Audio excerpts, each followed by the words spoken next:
ഷീനയും റവീനയും സഹോദരിമാരായിരുന്നു. പക്ഷെ രണ്ടുപേരുടെയും വിവാഹത്തിന് ഒരുപാട് വ്യത്യാസം ഉണ്ടായിരുന്നു. ഷീന പണക്കാരിയും റവീന പാവപ്പെട്ട വീട്ടിലെ മരുമകളായി. ഹായ് റവീന, എന്താ നീ ചെയ്യുന്നേ? ഒന്നുമില്ല ചേച്ചി, ഞാൻ ആഹാരം ഉണ്ടാക്കുക. നിങ്ങൾ പറയൂ. ഞാൻ ദേ മുറിക്കകത്തിരുന്ന് കോഫി കുടിക്കുമായിരുന്നു. നല്ല തണുപ്പുണ്ടല്ലേ? എന്താ ചേച്ചി പറയുന്നേ? നമ്മൾ രണ്ടുപേരും ഒരേ സ്ഥലത്തല്ലേ താമസിക്കുന്നേ? മനുഷ്യന് സഹിക്കാൻ പറ്റാത്ത ചൂടാണ് ഇവിടെ ഉള്ളത്.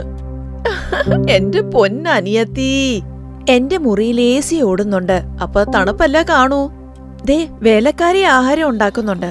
കഴിക്കാൻ നേരമാകുമ്പോ ഞാൻ മുറിയിന്ന് പുറത്തു വരും. ഓ അങ്ങനാണോ? നല്ലതാ ചേച്ചി. എന്നാ പിന്നെ എന്റെ വീട്ടിലേക്ക് അങ്ങ് പോര്. അതിനെന്താ, തീർച്ചയായിട്ടും വരാം. ശരി ചേച്ചി, ഞാനേ പിന്നെ വിളിക്കാം. ഓക്കെ. റവീന ഫോൺ വെച്ചു. മുൻപില് അമ്മായിയമ്മ നിൽക്കുന്നുണ്ടായിരുന്നു. എന്നാ തണ്ണി മത്തങ്ങ എല്ലാവർക്കും മുറിച്ചു കൊടുത്തിട്ടുണ്ട്. ഇത് നിനക്കുള്ളതാണ്. അയ്യോ അമ്മേ, ഞാൻ മുറിക്കില്ലായിരുന്നോ? നിങ്ങൾ എന്തിനാ ബുദ്ധിമുട്ടിയേ? ഈ റൊട്ടി ഉണ്ടാക്കിയിട്ട് ഞാനത് കഴിച്ചോളാം. അമ്മായിയമ്മ റവീനയുടെ കയ്യും പിടിച്ച് കൂളറിന്റെ അടുത്ത് കൊണ്ടുപോയി. അവിടെ റവീനയുടെ നാത്തൂനും അനിയനും ഇരിക്കുന്നുണ്ടായിരുന്നു. വാ ഏട്ടത്തി, ലൂഡോ കളിക്കാം. ഇവള് തോറ്റുകൊണ്ടിരിക്കുക. ഏട്ടത്തി വാ. വേണ്ട, ഞാൻ റൊട്ടി ഉണ്ടാക്കുമായിരുന്നു. അമ്മയാണ് ഇത് കഴിക്കാൻ എന്നെ ഇങ്ങോട്ട് കൊണ്ടുവന്നത്. കളിക്കാൻ പറ്റില്ല, ആഹാരം ഉണ്ടാക്കണം. അത് സാരമില്ല ഏടത്തി, റൊട്ടി ഞാൻ ഉണ്ടാക്കിക്കോളാം. റവീനയുടെ സന്തോഷമുള്ള കുടുംബമായിരുന്നു. എല്ലാവരും പരസ്പരം സഹായിക്കാറുണ്ട്. എന്നും രാവിലെയും വൈകുന്നേരം കുടുംബം മുഴുവനും ഒന്നിച്ചിരിക്കും. രവീണെ, നീ ഒന്ന് പെട്ടെന്ന് റെഡിയാക്ക്. നമുക്ക് ബേൽപൂരി കഴിച്ചിട്ട് വരാം. പിന്നെ ഒന്ന് കറങ്ങിയിട്ട് വരാം. ഇന്ന് നല്ല ക്ലൈമറ്റാ പുറത്ത്. റവീണയും എത്രയും പെട്ടെന്ന് റെഡിയാകുന്നു. രണ്ടുപേരും ഒന്നിച്ച് കറങ്ങാൻ പോയി. ആ സമയത്താണ് ഷീനയുടെ ഫോൺ റവീണയ്ക്ക് വരുന്നത്. റവീണ, നീ എന്താ ചെയ്യുവാ? അയ്യോ ചേച്ചി, ഞാൻ വീട്ടിലെത്തിട്ട് നിങ്ങളെ വിളിക്കാം. ഇദ്ദേഹത്തിനോടൊപ്പം കഴിക്കാൻ വന്നതാ. നിങ്ങൾ എന്താ അവിടെ ചെയ്യുന്നേ? ഞാൻ മുറിക്കകത്ത് ഇരിക്കുവാ, TV കാണുമായിരുന്നു. അയ്യോ ചേച്ചി, എന്നാ നിങ്ങൾ ഇങ്ങോട്ട് പോര്. നല്ല ഒന്നാന്തരം കാലാവസ്ഥയാ. 2 വീലറിൽ ഇരുന്നപ്പോ നല്ല കാറ്റടിച്ചു മുഖത്ത്. നല്ല രസമായിരുന്നു. അയ്യോ വേണ്ട വേണ്ട, 2 വീലറാ. നിനക്ക് എന്റെ വീട്ടുകാരെ അറിയാവുന്നതല്ലേ, സാരമില്ല. നീ നാളെ ഇങ്ങോട്ട് വന്നേക്ക്. ഞാൻ ചേച്ചിയോട് പറയാം. അമ്മയോട് ആദ്യം ചോദിച്ചു നോക്കട്ടെ. റവീന ഫോൺ വെച്ചു.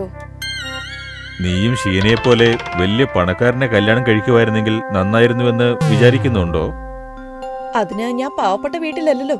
കഴിക്കാൻ ആഹാരമുണ്ട്, ഉടുക്കാൻ വസ്ത്രമുണ്ട്, കറങ്ങാറുണ്ട്. ഇനി എന്ത് വേണം? ആ പിന്നെ എല്ലാവർക്കും വേണ്ടി ഭേൽപുരി പാക്ക് ചെയ്യാൻ മറക്കല്ലേ. അടുത്ത ദിവസം ഷീന വീട്ടിൽ. വരൂന്നേ, നമുക്ക് വൈകുന്നേരം റവീനയുടെ വീട്ടിൽ പോകണം. എത്ര ദിവസമായിട്ട് അവൾ എന്നെ വിളിക്കുന്നുണ്ട്. എനിക്ക് സമയമില്ല. രാത്രി വരെ എനിക്കൊരു പാർട്ടിയുണ്ട്, ബിസിനസ് റിലേറ്റഡ് ആയിട്ട്. നീ ഇപ്പോ ഡ്രൈവറിന്റെ കൂടെ പോയിക്കോളൂ. വേണ്ട, അത് ശരിയാവില്ല. കല്യാണം കഴിഞ്ഞ് ഭർത്താവില്ലാതെ ഭാര്യ പുറത്തു പോകുന്നത് ശരിയാവില്ല.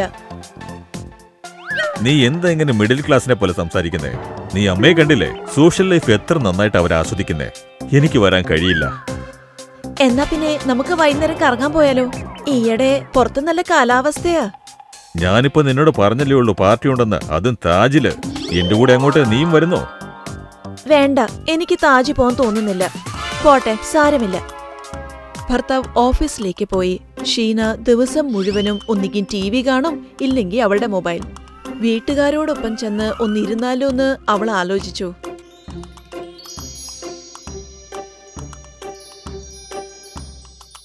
ഹായ് മോളെ, എന്തെങ്കിലും പണിയുണ്ടായിരുന്നോ? എന്താ എന്റെ മുറിയിൽ വന്നത്? ഒന്നുമില്ല അമ്മേ, ബോറടിച്ചപ്പം ഞാൻ ഇങ്ങോട്ട് വന്നതാ. ഓ, നിനക്ക് തമ്പോല കളിക്കണോ? ഞങ്ങൾ ഇത് ഓൺലൈൻ കളിക്കാണ്. നീ മുറിയിലേക്ക് പോയിക്കോ, ഞാൻ അങ്ങോട്ട് ലിങ്ക് അയച്ചേക്കാം. ഷീനയ്ക്ക് മനസ്സിലായി. അവിടുന്ന് പോയി തരാനാണ് അമ്മായിയമ്മ ഉദ്ദേശിച്ചെന്ന്. ഷീന മുറി വിട്ടുപോയി. കുറച്ചുനേരം മൊബൈലിൽ തമ്പോല കളിച്ചു. എന്നിട്ട് പിന്നെ എന്തോ ആലോചിച്ചു എഴുന്നേറ്റ് നിന്നു. വീട്ടിൽ നിന്ന് പുറത്തേക്ക് വന്നു. എന്നിട്ട് ഡ്രൈവറോട് റവീനയുടെ വീട്ടിലേക്ക് പോകണമെന്ന് പറഞ്ഞു. എനിക്ക് എന്റെ അനിയത്തിയുടെ വീട് വരെ പോണം. ശരി കൊച്ചമ്മേ. വഴിയിൽ എവിടെങ്കിലും മുട്ടായിക്കട കണ്ട അവിടെ നിർത്തിയേക്കണേ.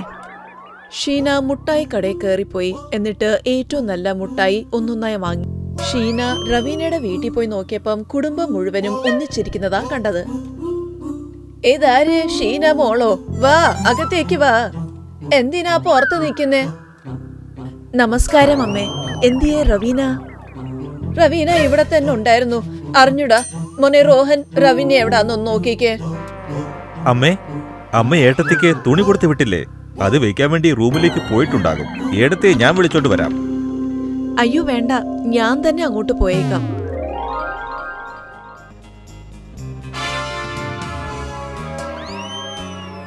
ഷീന റവീനയുടെ മുറിയിലേക്ക് പോയി. അവള് നോക്കിയപ്പം റവീന അയൽക്കാരോട് സംസാരിക്കുന്നതാണ് കണ്ടത്. അയ്യോ ചേച്ചി, ഇതെപ്പോഴാ വന്നത്? വാ വാ, നമുക്ക് ഡ്രോയിങ് റൂമിൽ ചെന്നിരിക്കാം. അയ്യോ വേണ്ട വേണ്ട, എന്തിനാ എല്ലാരും ബുദ്ധിമുട്ടിക്കുന്നേ? നമുക്ക് മുറിക്കകത്ത് തന്നെ ഇരിക്കാം. എന്താ ചേച്ചി ഈ പറയുന്നത്? നിങ്ങൾ വന്നല്ലേ, അപ്പൊ എല്ലാവർക്കും നിങ്ങളെ കാണണമെന്നുണ്ടായിരിക്കും. വാ പോവാം. റവീനയും ഷീനയും എല്ലാവരുടെ അടുത്ത് പോയി. ആ സമയത്ത് അമ്മായിയമ്മ ചായയും പലഹാരവുമായിട്ട് അവിടെ വന്നു. അയ്യോ ആന്റി, നിങ്ങൾ എന്തിനാ ഇതൊക്കെ ഉണ്ടാക്കിയത്? അങ്ങനെ ചെയ്താൽ മാത്രമേ എല്ലാവർക്കും ഒന്നിച്ചിരിക്കാനാവൂ. അമ്മേ മതി, അമ്മ ഇരിക്കെ. റവീനയുടെ വീട്ടിലെ പരിസരം ഷീനയ്ക്ക് വ്യത്യസ്തമായിട്ട് തോന്നി. എത്ര നാളായെന്നറിയാവോ ഇതുപോലത്തെ ആഹാരം ഞാൻ കഴിച്ചിട്ട്? ഈ പലഹാരത്തിന് എന്ത് രുചിയെന്നറിയാവോ? ഇതുപോലത്തെ ആഹാരം ഞങ്ങളെ വീട്ടിൽ എന്നും ഉണ്ടാക്കാറുണ്ട്. അല്ല, ഉച്ചയൂണിന് എന്താ എടുക്കേണ്ടത്? നാട്ടിലുള്ള അപ്പച്ചി പഠിപ്പിച്ചു കൊടുത്ത ആ ആഹാരം നീ വേണമെങ്കിൽ ഉണ്ടാക്കി കൊടുക്ക്. ശരിയാ, ഞാൻ അത് തന്നെ ഉണ്ടാക്കാം. റവീനയുടെ നാത്തൂനും അനിയനും ഷീനയുമായിട്ട് സംസാരിക്കാൻ തുടങ്ങി. ഉച്ചനേരം ആയപ്പം കുടുംബം മുഴുവനും തറയിൽ പാവിരിച്ച് ഒന്നിച്ചിരുന്നു. അവര് പാട്ടും പാടി ഒരുപാട് നേരം സംസാരിച്ചു. ഷീന തിരിച്ചു വീട്ടിലേക്ക് പോകാറായപ്പം റവീനയുടെ അമ്മായിയമ്മ അവൾക്ക് കുറച്ച് പണം കൊടുത്തു. മോളെ, ആദ്യമായിട്ടല്ലേ അനിയത്തിയുടെ വീട്ടിൽ വന്നത്? ഞങ്ങള് നിന്നെ പോലെ അത്രയ്ക്ക് പണക്കാരൊന്നുമല്ല, പക്ഷെ ഞാൻ മൂത്തതല്ലേ. ഈ സമ്മാനം നീ കയ്യിൽ വെച്ചോ. നീ വരുന്നുണ്ടെന്ന് ഞാൻ മുമ്പേ അറിഞ്ഞായിരുന്നെങ്കിൽ ഒരു സാരിയെങ്കിലും മേടിച്ചു വെച്ചേനെ.